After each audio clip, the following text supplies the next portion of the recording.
Corinto. Corinto era una ciudad de las más destacadas del mundo antiguo. Como hemos visto, si estuviste con nosotros la vez pasada, es una ciudad próspera, creciente, era conocida por ser un centro de deportes, de negocios, de placeres, de adoración a dioses paganos. La ciudad de Corinto ha sido descrita por algunos comentaristas como intelectualmente alerta, materialmente próspera, pero moralmente corrupta. Se había ganado la ciudad de Corinto se había ganado la reputación más bien de ser la capital de la fiesta, la capital de la juerga. La gente iba ahí para perderse. Es más, si alguien era un fiestero o un promiscuo, una persona libertina que llevaba un estilo de vida obviamente libertino, la gente en esos días en el mundo greco-romano lo llamaría o la llamaría una persona un corintio. Oye, estás actuando como un corintio. ¿Sí? Esa es la fama que se había ganado esta ciudad.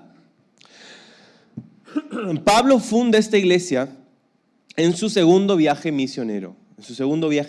Pablo, como sabes, tuvo varios viajes misioneros. En el segundo de ellos llega a la ciudad de Corinto y funda esta iglesia y se queda 1 año y medio enseñándoles, cosa que era un poco anormal para él, porque él normalmente pasaría unas semanas, quizá unos meses máximo, y luego iría a la siguiente ciudad y a la siguiente ciudad a la que Dios le guiaría. Pero en este caso se quedó ahí 1 año y medio enseñándoles. Y si ves el humo de mi taza es porque tengo un té caliente y porque estoy un poco mal de la garganta. Se quedó ahí 1 año y medio, después de los cuales siguió con su travesía. Y 7 años después de haber dejado Corinto, escribe esta carta desde la ciudad de Éfeso. Y está con otro hermano que está con él ahí en la ciudad de Éfeso.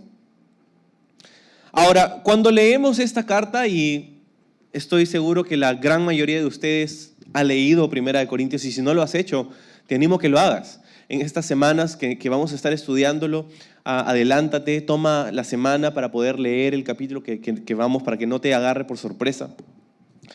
Entonces, cuando leemos esta carta nos damos cuenta que la iglesia en Corinto tenía muchos problemas. De hecho, estaba pensando llamar así a la serie, Problemas en Corinto, ¿no? Problemas. Porque esta carta trata con muchos problemas que tenía la iglesia, ¿no? Y problemas que van son casi innumerables, pero problemas que van desde la conducta y las relaciones humanas hasta la doctrina cristiana. O sea, un rango bastante amplio de diversos problemas que tenía la iglesia en este lugar. Sin embargo, en todo esto, Pablo quería animar a los creyentes, no quería destruirlos, no quería agarrarlos a bibliazos, ¿no? Quería animarlos, quería retarlos a vivir en un estado superior, quería recordarles que habían sido llamados a vivir una vida diferente, como tú y como yo. Que ser cristiano significa tener una autoridad diferente, un estándar diferente, un poder y un propósito diferente, debería decir más bien más alto. Y por eso me quedé con el nombre de esa serie. En vez de problemas, porque Pablo va a enfocarse en los problemas, pero no para hallar o repartir condenación. Va a tratar y lidiar con los problemas para buscar soluciones, para llevar a la iglesia a un nivel superior, para vivir en un estilo de vida más alto. Entonces, en la primera parte del capítulo 1, Pablo, ¿qué hace? Los elogia. Yo no podía creérmelo cuando lo estaba estudiando. O sea, hemos leído 1 Corintios en nuestro tiempo personal y nos damos cuenta que esta carta está llena de cosas muy controversiales, muy difíciles que Pablo tenía que lidiar con ellos. Y lo primero que hace Pablo es elogiarlos. Y debería decir que no es cualquier elogio, porque Pablo encuentra 4 cosas excelentes por las cuales podía hablar bien de ellos. Y decía, yo siempre estoy agradecido por ustedes. Y los elogia por 4 cosas: por su elocuencia, por su inteligencia, por sus dones espirituales y por su anhelo ferviente por el retorno de Cristo. Y la semana pasada decíamos, ¿quién no quisiera una iglesia así? ¿Quién no quisiera una iglesia con líderes elocuentes, con personas capacitadas, entrenadas, inteligentes, con dones espirituales, donde se mueven sobrenaturalmente a través de la iglesia? ¿Quién no quisiera una iglesia ferviente por el retorno de su Mesías, cosas impresionantes y sin embargo su problema era otro. El problema de la iglesia en Corinto no eran estas cosas, no era su talento, su habilidad, su capacitación, su inteligencia, su sabiduría, su fama, su reputación, su estatus. Nada de esto era un problema, pero su problema era la carnalidad. Lo que significa básicamente es que no estaban caminando en el Espíritu. Tenían al Espíritu, obraban en los dones del Espíritu, pero no caminaban en el Espíritu. ¿Es posible esto? ¿Te has puesto a pensar? ¿Te has puesto a pensar que es posible practicar dones espirituales y aún así vivir una vida de carnalidad? Es posible. Es posible. Es posible que en la gracia de Dios, Dios use a personas que a pesar de ellos, Dios los usa para ministrar a su pueblo a través de ellos. Pero es posible que esas personas, que si no tenemos cuidado podemos ser tú y yo, no estemos caminando en el Espíritu. Que nuestras vidas no reflejen a Jesús. Esto es más o menos lo que estaba pasando con la iglesia en Corinto. Y por esta razón, específicamente por esta razón, y hemos llegado al verso 17, y ahí es donde vamos a retomar hoy, pero por esta razón Pablo les decía que Dios no lo había llamado a bautizar. Dice, yo doy gracias a Dios porque Él no me ha enviado a bautizarles. Es más, ni siquiera me acuerdo a cuántos de ustedes he bautizado, y nombra algunos, ¿no? Bauticé a este por acá, a esta por allá, pero la verdad es que ni me acuerdo del resto porque Dios no me llamó a bautizar, sino me llamó a predicar a Cristo. Y decíamos, ¿cómo es que Pablo puede decir eso? ¿Cómo es que Pablo puede decir que Dios no lo había llamado a bautizar? Cuando esa es una parte fundamental de la gran comisión, se supone. Y es que Pablo no está diciendo que el bautizo no es importante. Lo que está diciendo, el punto de Pablo, es que sin una experiencia genuina con el Espíritu Santo, el bautizo es solo una imagen vacía y es una cáscara. Así como puede ser tu anillo de bodas. Y debemos tener cuidado de que nuestro caminar cristiano no se convierta en una fachada, en una mera imagen de piedad, sino que permitamos que el Espíritu de Dios se abra camino en nosotros, cambiándonos, transformándonos, llevándonos más alto. Entonces, vamos a retomar en el verso 19, dice, pues Cristo no me envió, 17, no me envió a bautizar, sino a predicar la buena noticia, no con palabras ingeniosas, dice, por temor a que la cruz de Cristo perdiera su poder. Aquí es donde llegamos la semana pasada, aquí es donde terminamos el estudio la semana pasada. Ahora, es interesante esta última frase del verso, ¿no? Dice, yo les predico, pero no con palabras ingeniosas. ¿Por qué? Porque tenía temor de que la cruz de Cristo perdiera su poder. Pablo les dice algo así como que, yo podía haberte presentado el Evangelio de una manera inteligente, creativa, y podría haberte hecho pensar que soy especial. Pero el problema con eso es que hubiera cambiado tu enfoque. Hubiera quitado tu atención del mensaje para ponerlo en el mensajero.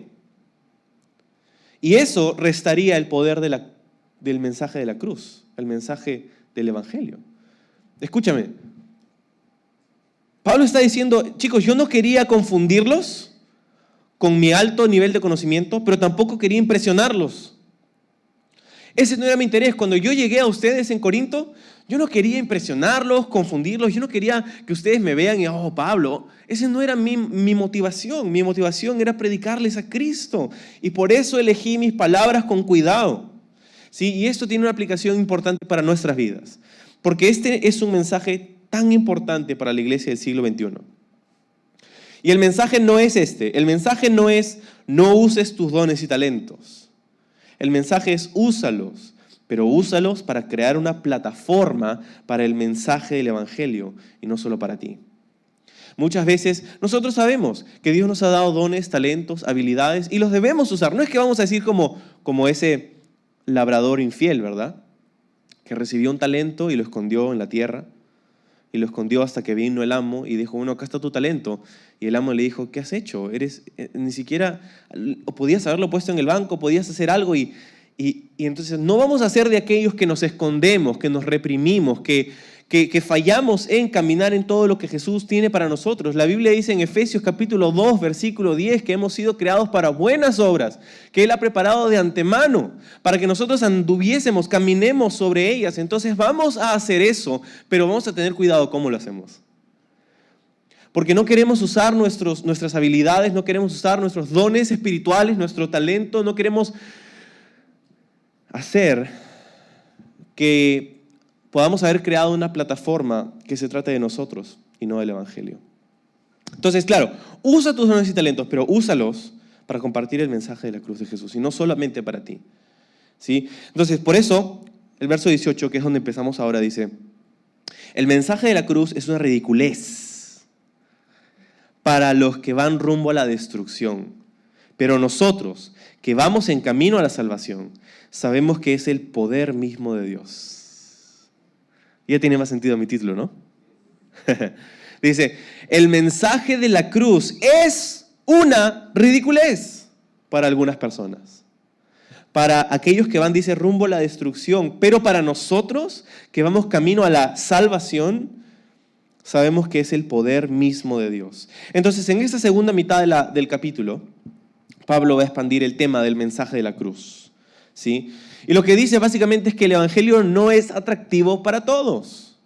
El Evangelio simplemente no es atractivo para todo el mundo. Pero eso no significa que tenemos derecho de cambiar el mensaje para hacerlo atractivo, sino simplemente tenemos que vivirlo y predicarlo. Y saber y estar de acuerdo con que a algunas personas no le va a gustar. Jesús dijo algo muy interesante y controversial sobre el mensaje que Él vino a dar en el Nuevo Testamento. Él dijo, el Evangelio va a traer una espada. La causa de Cristo, mi causa, va a traer división. Yo no he venido, dice, a que todos estén juntitos, ¿no? Conviviendo los unos con los otros, cantando kumbaya a todo el mundo. No, el mensaje que yo vengo a traer es como una espada, va a traer división. Es más, dice, va a traer división entre miembros de propia familia, entre padres, hijos, madres, hijas, hermanos, hermanas. Va a traer división. ¿Por qué? Todo va a depender de la receptividad de las personas, del mensaje de la cruz.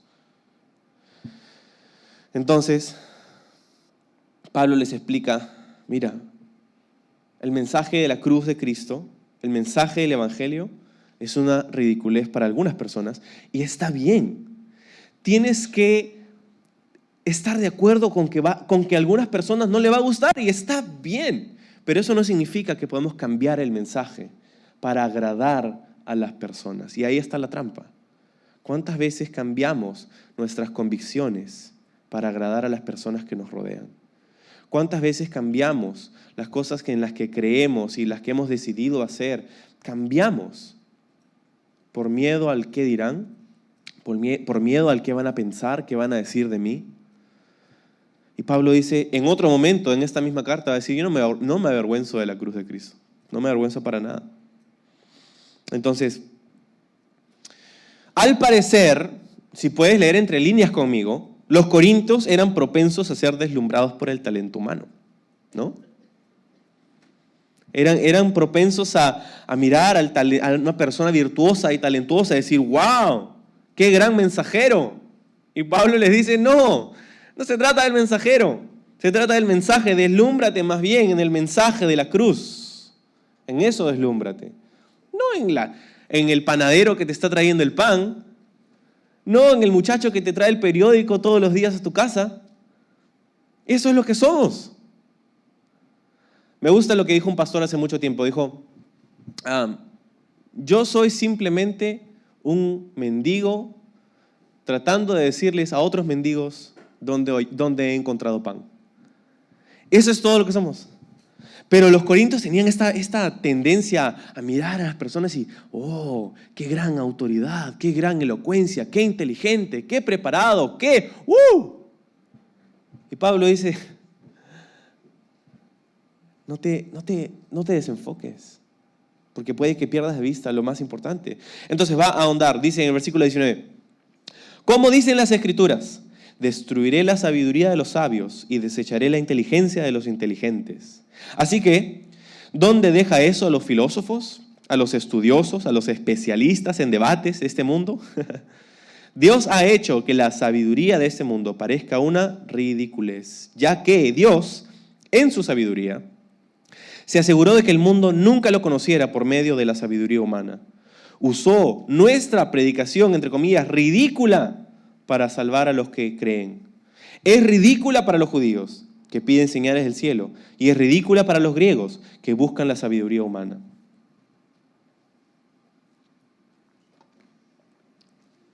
Entonces Pablo les aclara y le dice, mira, Dios no quiso que se le conozca por medio de la sabiduría y el intelecto humano, sino que nos usó a nosotros. Nos usó a nosotros, los apóstoles, los discípulos de Jesús. Aquellos de quienes se decía, oye, ¿y ellos de dónde vienen? Y la gente decía, son de Galilea. ¿De Galilea? ¿Puede algo bueno salir de allí? Es más, Galilea tenía un estigma en el día de Jesús. Los de Galilea, los hombres y mujeres de Galilea eran vistos como una clase inferior. Tenían un acento que era repulsivo para el que hablaba griego, ¿no? Y decía, oye, ¿de dónde eres? ¿No? Y que era una reputación de personas de la baja sociedad, vamos a decir así. Y fueron pescadores, recolectores de impuestos, personas notablemente pecadoras, falladas, quebrantadas, las que Dios escogió para llevar este mensaje. Tristemente, mucha gente hoy todavía está detrás de las mismas cosas. Dos grupos que Pablo selecciona, los judíos y los gentiles, englobando a todo el mundo, ¿no? Porque en el mundo o eres judío o eres gentil. Gentil simplemente significa no judío. Entonces, dice, los judíos piden señales del cielo y los griegos o los gentiles buscan sabiduría humana. Entonces, estos dos grupos que engloban a todo el mundo están buscando estas dos cosas para ser convencidos. Los judíos buscan una señal del cielo. ¿No le dijeron los sumos sacerdotes a Jesús? ¡Danos una señal! Y Jesús le dice, ninguna señal te será dada excepto la del profeta Jonás. Hablando acerca de su propia crucifixión. Que así como Jonás estuvo 3 días en el centro de la tierra y luego salió otra vez. Esa era la señal de Jonás, hablando acerca de su muerte y resurrección. Ninguna otra señal te sería dada. Danos una señal, danos una señal. Y los judíos, dice, piden una señal. Y hasta el día de hoy es increíble cómo personas siguen buscando señales. Señor, dame una señal. ¿No le has dicho eso alguna vez a Dios? No me respondas. Yo sé que yo le he dicho eso alguna vez al Señor, antes de conocerlo personalmente. Dame una señal. Señor, si existes, si estás vivo, le pedimos una señal. Pero yo creo que va un poco más allá de eso, ¿no? Porque no solamente a veces estamos en un lugar de desesperación y queremos que Dios nos ayude, pero eso no es lo que está diciendo Pablo aquí. Pablo está hablando acerca de un grupo de personas que demandaban una señal para poder creer. ¿Quieres que yo crea? A ver, muéstramelo. Esa es la actitud que tuvieron muchas personas en el día de Jesús. Y quisiera decirte, es la actitud que tienen muchos judíos el día de hoy. Verás, la razón por la que los judíos de hoy no creen en Jesús como su Mesías es ¿por qué? Porque no pueden entender cómo la salvación puede hallarse en un Mesías crucificado. Ese es el punto de quiebre para los judíos, de no creer en Jesús. Porque dice, nuestro Mesías se supone que era un libertador, se supone que era un líder político, se supone que iba a restaurarle a Israel la gloria pasada, se supone que iba a ser alguien como Moisés, que nos iba a sacar de las garras de Faraón en Egipto, algo así. Y es alguien así a quien esperan los judíos el día de hoy como Mesías. Entonces, mucha gente está detrás de las mismas cosas. Algunos dicen, se trata de milagros, señales, milagros, sanidades. Otros dicen, se trata del conocimiento. ¿Cuánto sabes? ¿Cuánto conoces? ¿Cuánto aprendes? ¿Cuántos diplomas? ¿Cuántos doctorados? ¿Cuántos PhDs? ¿No es loco que la gente anda siguiendo exactamente las mismas cosas hace 2000 años?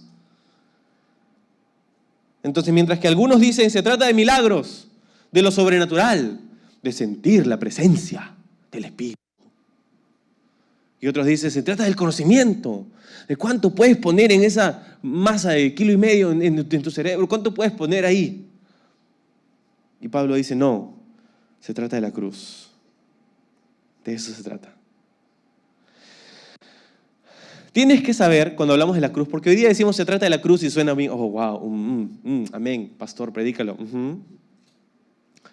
Pero cuando decimos se trata de la cruz, tienes que entender que en esos días no había un concepto cultural cristiano de cruz. Hoy día la cruz es un símbolo que ponemos en nuestros polos, lo tatuamos, lo ponemos en todas partes, la cruz en nuestra imagen, en el perfil de Facebook, la cruz. Uy, perdón. Entonces, sin embargo, en esos días, cuando tú le decías a alguien la cruz, el mensaje de la cruz, estabas hablando acerca de una persona, estabas hablando de la pena capital. Estabas hablando acerca de haber sido ejecutado por Roma. Es el equivalente moderno a la pena capital a través de la jeringa, o ser colgado, o ser puesto en una silla eléctrica. O sea, yo no veo a gente con sillas eléctricas, como dije, sacando, mira mi silla eléctrica, ¡woohoo! Pero ese era el impacto que causaba originalmente escuchar la palabra o la frase Cristo crucificado. No tiene sentido. No habían vitrales, ni catedrales, ni papas, ni cardenales cuando ese mensaje corrió por primera vez. Y el Pablo de punto es exactamente ese. Dios no necesitó nada de eso para salvarnos. El Evangelio nunca se trató sobre la expresión y el talento humano, sino que se trató sobre la necesidad de salvación del alma humana, sobre la redención de la corrupción interna que nos ataca a todos nosotros. Escucha esto, la cruz es la brillante respuesta de Dios a la necesidad más apremiante del hombre. ¿Y cuál es nuestra necesidad más apremiante? Es el perdón. Necesitamos ser perdonados. Y la cruz es la respuesta de Dios ante ello. El mensaje de la cruz se trata de un Salvador perfecto que fue quebrantado para que personas quebrantadas puedan ser salvadas. De eso se trata. Sin embargo, mucha gente no lo va a ver así. Y está bien. No vamos a cambiar el mensaje porque a algunas personas no les gusta. Vamos a tener que dejar que esto suene y que haga su obra por su cuenta. 23. Entonces, cuando predicamos que Cristo fue crucificado, los judíos se ofenden y los gentiles dicen que son puras tonterías. Sin embargo, para los que Dios llamó a la salvación, tanto judíos como gentiles, Cristo es el poder de Dios y la sabiduría de Dios. En ese plan ridículo de Dios, entre comillas, es el más sabio que el más sabio de los planes humanos. Y la debilidad de Dios es más fuerte que la mayor fuerza humana. Me encanta ese verso, este pasaje. Entonces, la cruz es el mensaje del Evangelio, ¿sí? No puedes evitar hablar de la cruz y pretender compartir el Evangelio, porque sin cruz no hay Evangelio. Lo que significa Evangelio son buenas noticias. Ahora, la cruz intuitivamente no suenan como buenas noticias, por lo menos no para un oyente del primer siglo. Pero es ahí donde está. Ridículo para algunos, pero el poder de Dios para otros.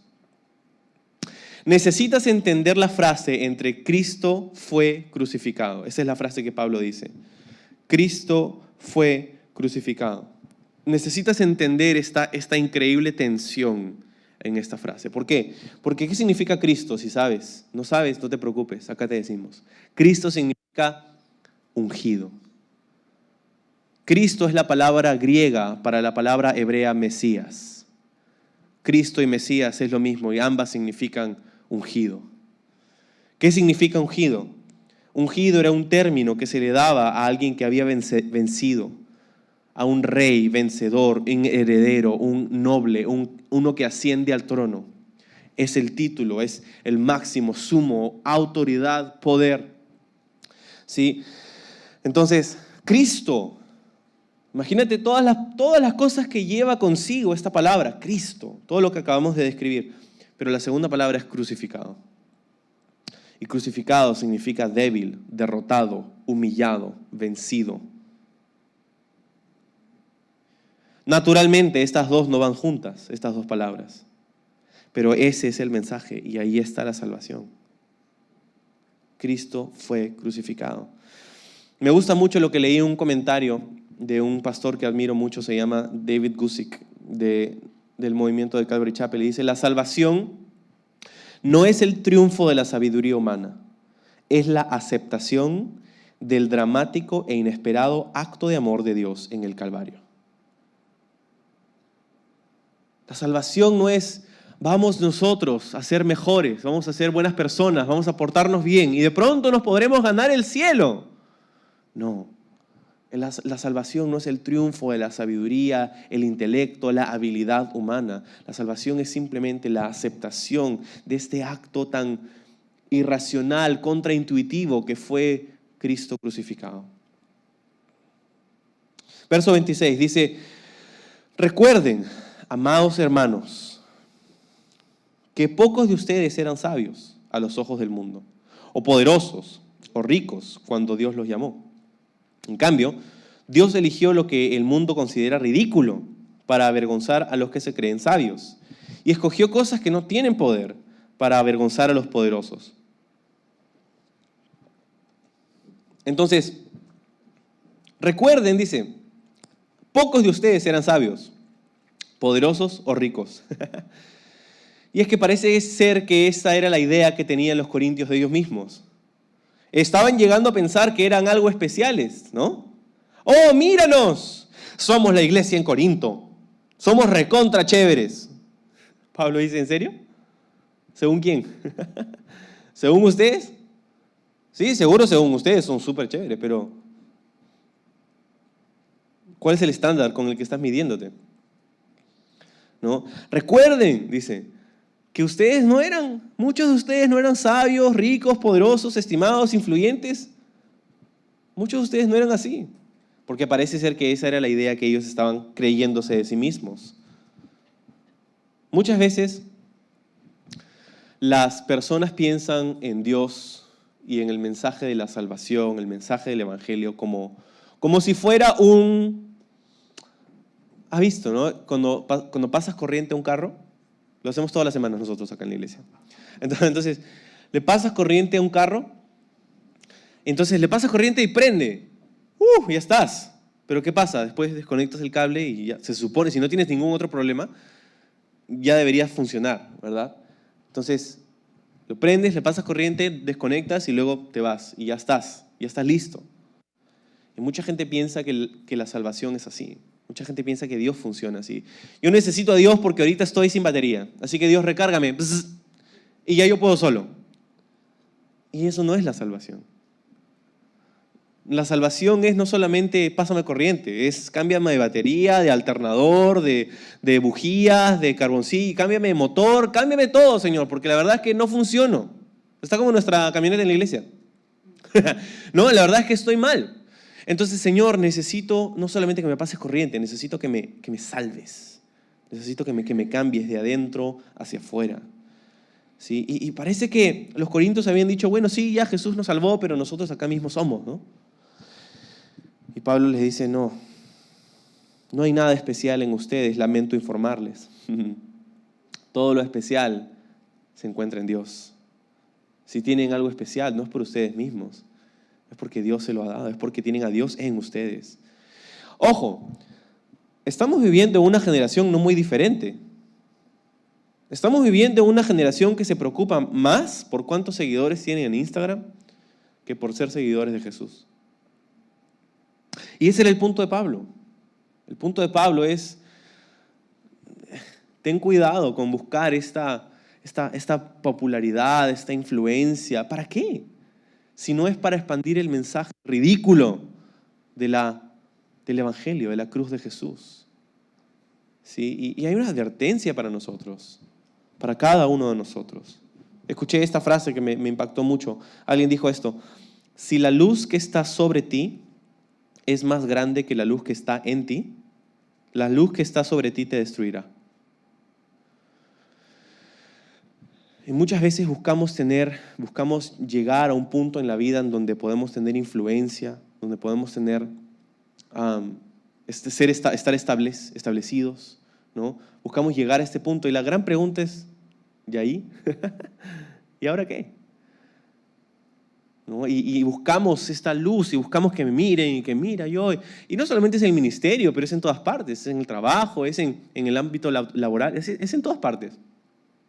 Ahora, no estamos diciendo que buscar crecer, que capacitarnos, entrenarnos, que tener conocimiento, tener sabiduría, que buscar los dones y milagros que Dios nos pueda. No estamos diciendo que eso sea malo. El problema es que cuando ese es nuestro enfoque y no nuestra intimidad con Jesús, hemos perdido de vista lo más importante. Alguien dijo también, el éxito te destrozará si no puedes mantener tu corazón puro. Y es tan cierto. A muchas más personas las ha revolcado el éxito, más el éxito, la derrota y el fracaso. Hay personas que son mucho más propensas a tener un derrumbe, una avalancha de destrucción en su vida si alcanzan éxito que si no lo alcanzan. Y piensa en varias personas que pueden estar en tu propia vida. Algunas personas piensan que el dinero cambia a las personas. Y yo sugiero que no es así. Yo sugiero que el dinero no cambia a nadie. El dinero solamente expone lo que ya estaba dentro. El dinero solamente te da una plataforma más grande para que más personas puedan ver lo que ya existía. Y lo mismo es con la fama y el poder y la autoridad. Entonces, no debemos buscar estas cosas. Debemos buscar tener una intimidad con Jesús y que sea Él. Que Él nos lleve a las alturas que Él quiere. Y por eso hemos dicho que esta serie se llama Más Alto. Porque queremos que Dios nos lleve a donde sea que Él quiera y no nosotros a nosotros mismos. Entonces, 28 dice, Dios escogió lo despreciado por el mundo, lo que se considera como nada, y lo usó. Lo usó para convertir en nada lo que el mundo considera importante. Como resultado, nadie jamás puede jactarse. Nadie puede jamás jactarse en la presencia de Dios. ¿Por qué es que Dios hizo esto? ¿Por qué es que Dios escogió lo vil, lo necio, lo menospreciado, lo que no es? Dice, lo hizo ¿para qué? Para que nadie tuviera la oportunidad de decir, yo estoy aquí por mis propios méritos. Yo estoy aquí porque yo me pavimenté a mí mismo el camino. Yo estoy aquí porque soy tan capaz, tan inteligente. Ahora, el mundo a menudo valora el talento, la habilidad, el conocimiento, las riquezas, etcétera, etcétera, etcétera. Esto es muy valioso en el mundo. Y Pablo les dice, chicos, ustedes no tenían nada de estas cosas. Y aún así Dios los escogió. ¡Wow! Qué increíble pensamiento, ¿no crees? Que hemos sido escogidos por Dios. Hemos sido escogidos por Dios. Es más, puedes decir eso también. Ayúdame esta mañana a decir, hemos sido escogidos por Dios. Ahora voltea a la persona que está a tu costado y dile, tú has sido escogido por Dios. Ahora voltea a la persona que no le dijiste la primera vez y dile, tú también, no te preocupes. No, hemos sido escogidos por Dios. Qué increíble pensamiento. Puede ser que haya sido rechazado por este mundo, pero ha sido escogido por Dios. Puede ser que haya sido rechazado por tu familia, pero eres escogido por Dios. Escucha esto, Dios a menudo favorece a los subestimados. A menudo favorece a los subestimados. Piensa en David, el gran rey David. El gran rey David no siempre fue el gran rey David. Por una etapa larga en su vida, él fue el último de los hermanos. Él fue el menospreciado de la familia. Cuando llegó el profeta Samuel a escuchar de Dios que Dios estaba listo para ungir al próximo rey después de Saúl, Dios le dice: Samuel, es hora de que vayas, quiero que vayas a este lugar, a la casa de este hombre, se llama Isaí. Uno de sus hijos es el próximo rey. Samuel dice: ok, fantástico. Va, llega a la puerta de Isaí: hola, ¿cómo estás? Soy el profeta Samuel. No sé si me conoces, espero que sí, pero Dios me ha mandado para que ungir a uno de tus hijos. ¿Me puedes mostrar dónde están tus hijos? Y puedes imaginarte un papá, ¿no? Uno de mis hijos va a ser el próximo rey de Israel. ¡Wow! Entonces los trae a todos, menos uno. Y los trae y viene el primero. ¡Oh, wow! Tu primogénito. Claro, ese debe ser, dice el profeta Samuel.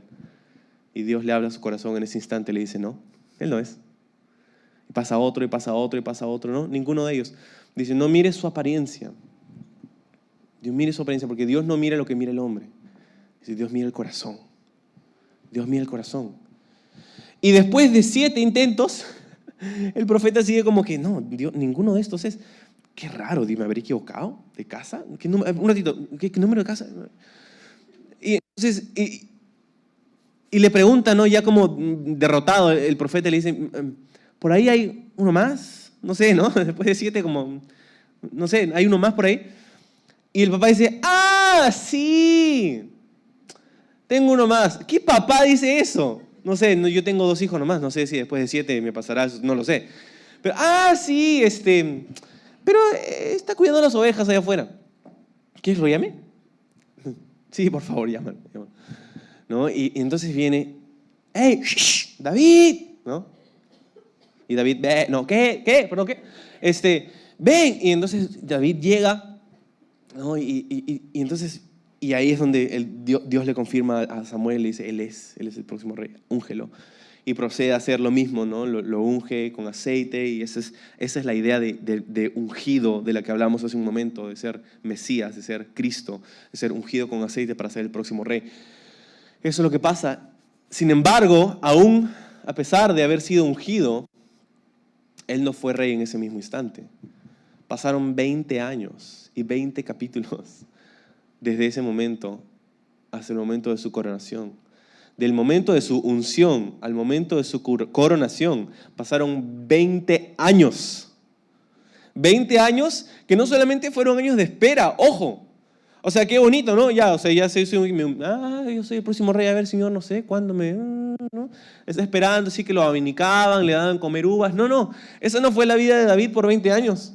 La vida de David por 20 años después de su unción fueron de huir por su pellejo, de huir por su vida. Porque estaba siendo atacado por Saúl, que era el rey actual, que quería aferrarse a este lugar, a ese trono, y Dios le había dicho: ya fue todo contigo, y ahora voy a pasarle el reino a David. Y estuvo peleando con él, y le estuvo tirando saetas y tirando flechas y persiguiéndolo, ¿no? Un día David se había casado con una de las hijas del rey Saúl, y eso era obviamente un problema más grande para Saúl, porque era parte de la familia. Entonces un día va a buscarlo, va a hacerlo emboscada en medio de la noche. La hija sabía y le dice a su esposo: David, van a venir a buscarte, porque mejor no hacemos este plan. Y entonces David se va y deja unas almohadas ahí, típico, ¿no? Es clásico ejemplo. Entonces pone en la cama, hay unas almohadas, pone una peluca ahí arriba en la almohada y le pone así. Entonces parece que había alguien ahí. Cuando vinieron los soldados de David, y entonces todo este problema y muchas cosas durante los 20 años, tuvo que huir de su casa, tuvo que huir de su familia, tuvo que huir de su ciudad, tuvo que huir de sus amigos, tuvo que huir de sus mentores, tuvo que huir de su comodidad, de su estabilidad, tuvo que huir de todo lo que él conocía. Y vivió por un tiempo, por lo menos, en cuevas. Y aún en las cuevas era perseguido. Señor, pero yo soy el ungido. ¿No crees que David pudo haber dudado en algún momento? ¿No crees que David pudo haberse desanimado en algún momento? Señor, no sé si estoy listo para enfrentar este tipo de rechazo, pudiera haber dicho David. Y hubieron momentos muy oscuros dentro de esos 20 años, momentos en donde él pensó que ya todo estaba perdido. Momentos en los que él halló más consuelo entre los enemigos de Israel que entre el pueblo de Dios. Y sin embargo, Dios tenía un tiempo, ¿no? Dios tenía una cita con él. Y otra vez Jesús, Dios nunca llegaría tarde. Entonces, qué increíble que ni siquiera su propio padre y ni siquiera el profeta que fue llamado a ungirlo se lo creían. Pero Dios tenía un plan. Verás, a veces el mundo puede subestimarte o pasarte por alto, pero Dios nunca lo hará. Solo tienes que mantenerte fiel. Mantente fiel. Mantente plantado en la casa del Señor. Dios se va a encargar del resto. Si yo he escogido a lo vil, lo necio, lo menospreciado, pero tengo un plan.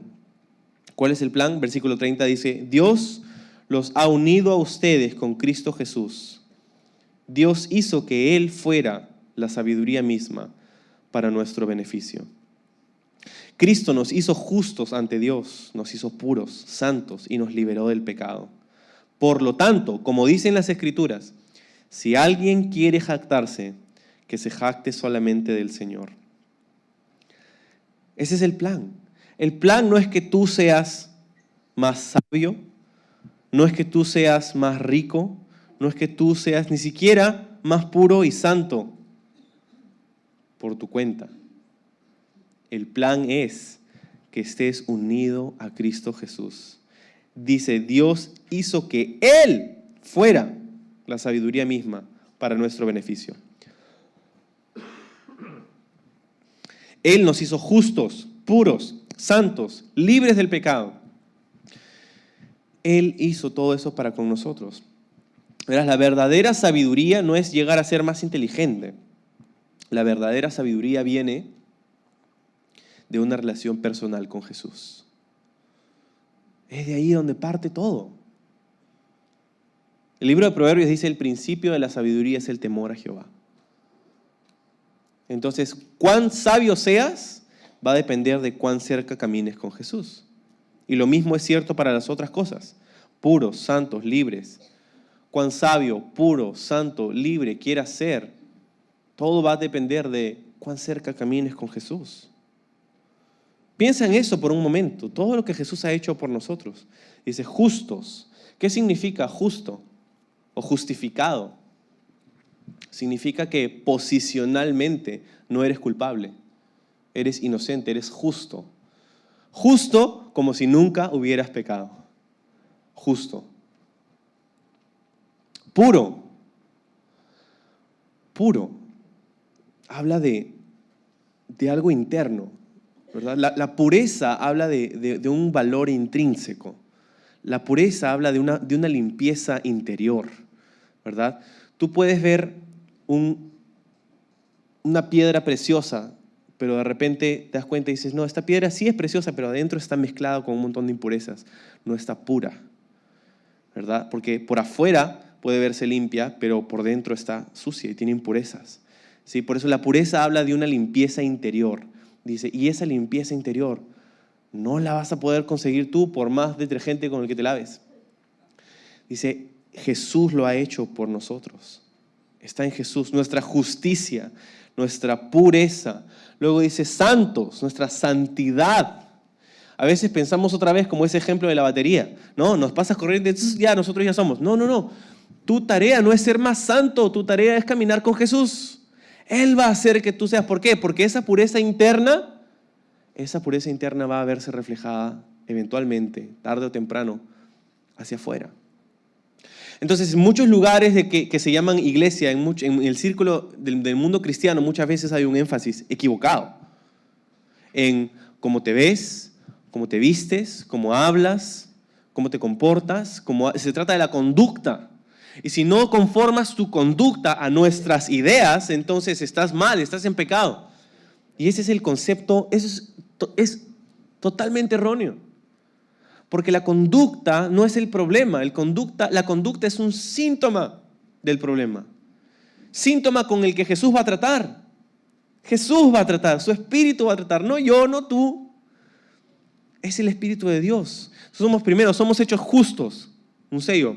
Justo como si nunca hubieras pecado. Luego eres hecho puro. Una limpieza por dentro. Luego eres hecho santo. Esa limpieza de adentro se va manifestando hacia afuera. Y finalmente eres hecho libre. Libre. Libre del pecado, dice. Libre del pecado y libre de las garras del pecado. Libre del poder del pecado. ¿Sí? Y ese es el proceso en el que nos encontramos. Pero quiero que sepas esto. Todo este pasaje está en el tiempo pasado. Dice en el versículo 30 otra vez, Dios hizo que Él fuera sabiduría humana, sabiduría misma para nuestro beneficio. Cristo dice, nos hizo justos, nos hizo puros, nos hizo santos, nos liberó del pecado. Y lo que quiero que sepas es que tú llegaste a la cima el día en que le entregaste tu vida a Jesús. Tú llegaste al escalón más alto, al pico de la montaña, el día en el que le diste tu vida a Cristo Jesús. El resto de nuestra vida, después de ese momento, se trata únicamente de vivir lo que hemos sido hechos.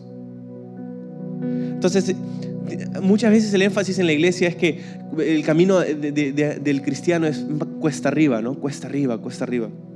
En muchos aspectos sí, pero en muchos aspectos no, porque cuando le entregas tu vida a Jesús, ya llegaste, ya no puedes ir más alto. ¿Te das cuenta? El resto de este tiempo que resta después de haberle entregado tu vida a Jesús, se trata solamente de vivir hacia afuera lo que Cristo ha puesto por adentro.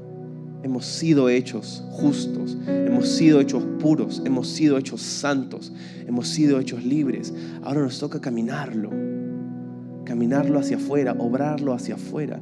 Y no solos, pero con el poder del Espíritu de Dios. Y si el resto de nuestro tiempo aquí lo pasamos viviendo hacia afuera, lo que Dios ha puesto en nosotros, y lo hacemos, la pregunta es esta: ¿para quién es el crédito? ¿Para ti? ¡Oh, qué justo eres! ¡Oh, qué puro eres! ¡Qué santo! ¡Qué libre! ¿El crédito es para ti o para aquel quien puso eso en ti? El crédito es para Él, porque todo lo ha hecho Él. Entonces estamos agradecidos por eso. ¿Cuántos estamos agradecidos por el mensaje de la cruz? Por el ridículo poder del mensaje del Evangelio. ¿Puedes darle un aplauso al Señor esta mañana?